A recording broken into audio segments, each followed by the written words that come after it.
It's the job that's never started, as takes longest to finish. J.R.R. Tolkien. DZ Tribe, welcome to the Do Zone. My name is Josh Thomas. We're going to have an epic journey together. And as Mr. Tolkien references, the job that's never started is the one that takes the longest to finish. So we're going to start the job right now. We never know if we're going to be finished at all, but we're going to get started. Now, as you're here, this is the very first episode, and we're going to talk about what this thing is, who is it for, where we're going to go together, and why you should listen. Okay, first, let's start with this. Who is this podcast for? We're going to talk about what the Do Zone actually is in a moment. It is not technically a place, but it is more of a frame of mind, if you will. But who is this for? If you identify as a busy entrepreneur, and you feel like sometimes you're getting stuck where you're at and you can't make any progress and you're not sure how to break through those barriers. And you keep saying things like, I would love to operate and work on my SOPs. I'd love to hand some instructions off to my assistant. I'd love to get an employee, but I'm too busy putting out fires. Then this podcast is for you.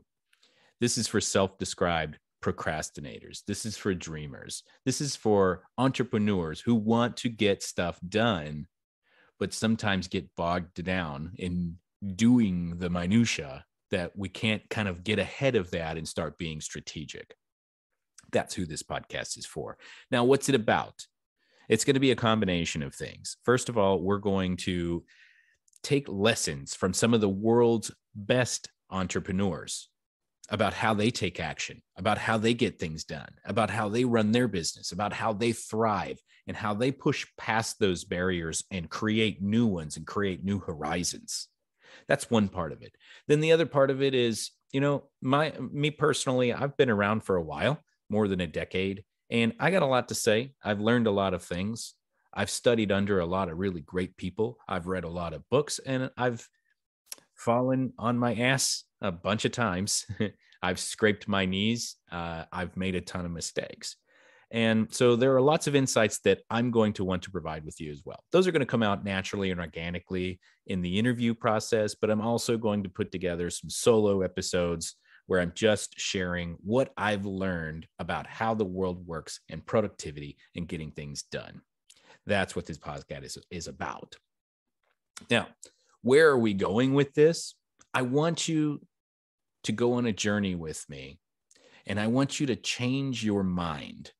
Not like, hey, I'm deciding this thing, now I'm deciding that thing. Not like that. That's not what I mean when I say change your mind. I want you to change your mind, change how it operates. I want you to go from a maybe I'll think about it mindset to a do mindset.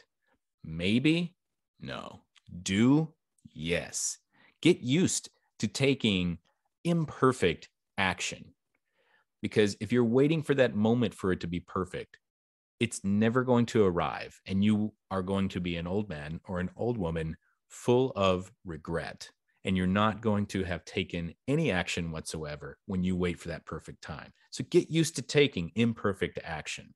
Stop saying maybe, start saying yes. That's where we're going. I want to change your mind. And finally, why should you listen? Why should you listen to the Do Zone podcast?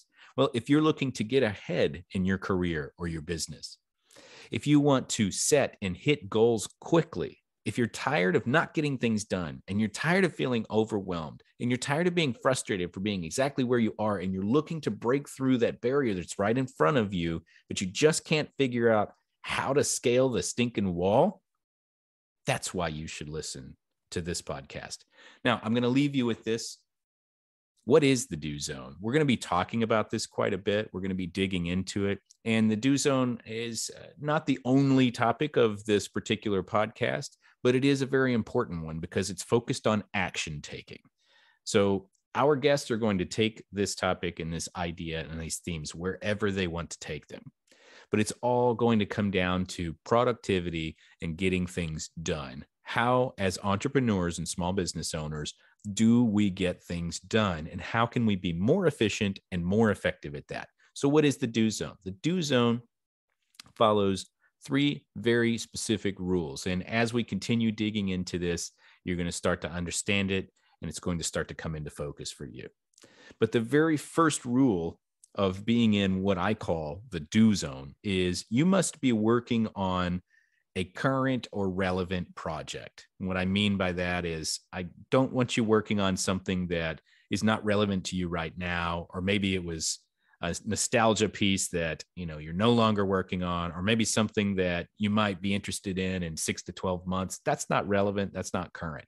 So let's keep it relevant. Let's keep it current. Let's work on something that matters now. That's rule number 1 of the do zone. Rule number 2 of the do zone is you must have an immediate and measurable outcome. Okay. So you need to be working on something that by the next couple of hours or by the end of the day, you have a measurable outcome. Okay. You get to decide what immediate is. Okay. Maybe it's like within an hour, maybe it's the next day, whatever it is, but it needs to be something that has a quick deadline where you can measure a tangible, actual result. I don't want you working on something that you're not going to see any measurable and noticeable progress for a long time, because you're going to get discouraged and you're going to stop being productive.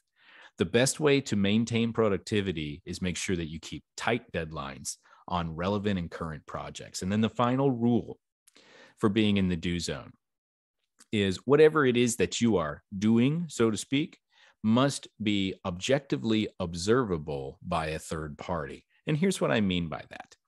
Okay, I can't watch you learn.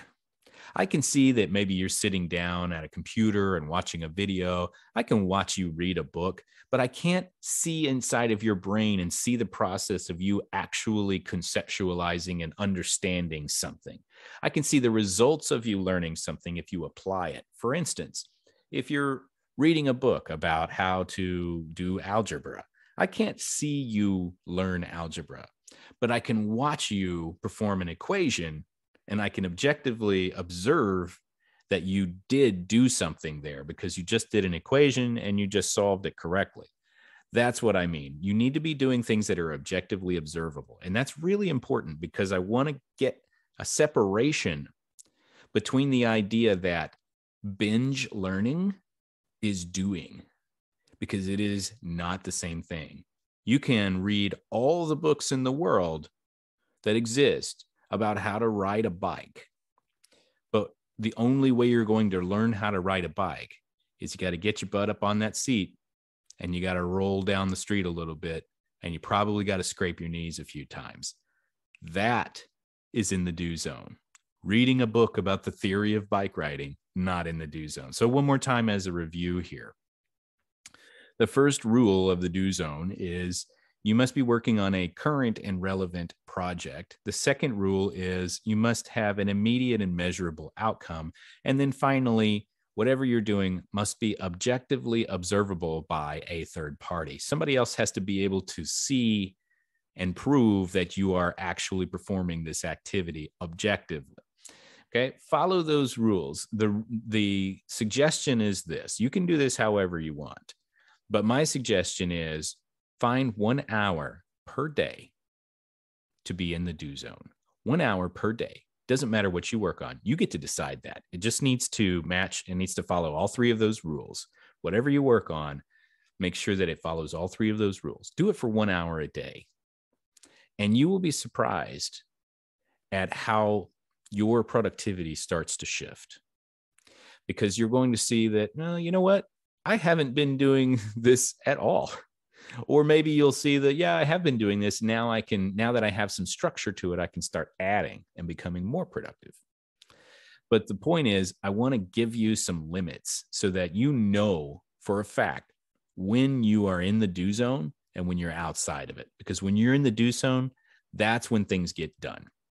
We're going to wrap up for today. I am so excited to go on this journey for you. Thank you for listening, and we're looking forward to connecting with you soon. If you want to learn more about the Do Zone and about entrepreneurs and productivity, please visit our website, thedozone.com, and we'll be happy to engage with you there. Until next time, remember this: there are the same 24 hours in a day as everybody else. What are you going to do with yours?